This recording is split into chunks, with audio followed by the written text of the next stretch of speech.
আজকে আমি বানাচ্ছি রুই মাছের ঝোল কচু আলু দিয়ে। আসুন রেসিপিটি দেখে নেওয়া যাক। এখানে আমি 3 চামচ সর্ষের তেল দিয়েছি, তার মধ্যে গোটা জিরে ফোড়ন দিয়ে দিলাম, কেটে রাখা কচু আলু দিয়ে দিলাম, দিয়ে ভালো করে নেড়েচেড়ে লাল লাল করে ভেজে নেব। একটু লবণ দিয়ে দিলাম, হলুদ দিয়ে দিলাম, দিয়ে নেড়েচেড়ে একটু লাল লাল করে ভেজে নেব। নিয়ে এখানে ধনে জিরে লঙ্কা একসঙ্গে বেটে রেখেছি, ওটাকেও দিয়ে দিলাম। একটু কাশ্মীরি লঙ্কা হাফ চামচ জলে গুলে ওটাকেও দিয়ে দিলাম। দিয়ে ভালো করে মশলাকে কষাতে দিলাম, একটু ঢাকনা দিয়ে দিলাম, ঢাকনাটা সরিয়ে নিলাম, ভালো করে নেড়ে চেড়ে নিচ্ছি। দুটো কাঁচা লঙ্কা দিয়ে দিলাম। মশলা যত কষাবেন তত রান্নার টেস্ট আসবে। মশলা কষানো হয়ে গেছে, এখানে 2 বাটি জল দিয়ে দিলাম।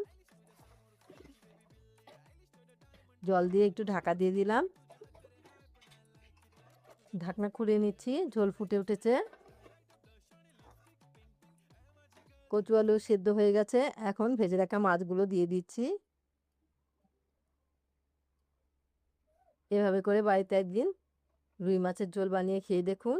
এখন নতুন কচু উঠেছে বাজারে, এখানে দিয়ে দিলাম বিলেতি ধনেপাতা, ওটা দিয়ে রান্না করলে আরও টেস্ট হয়।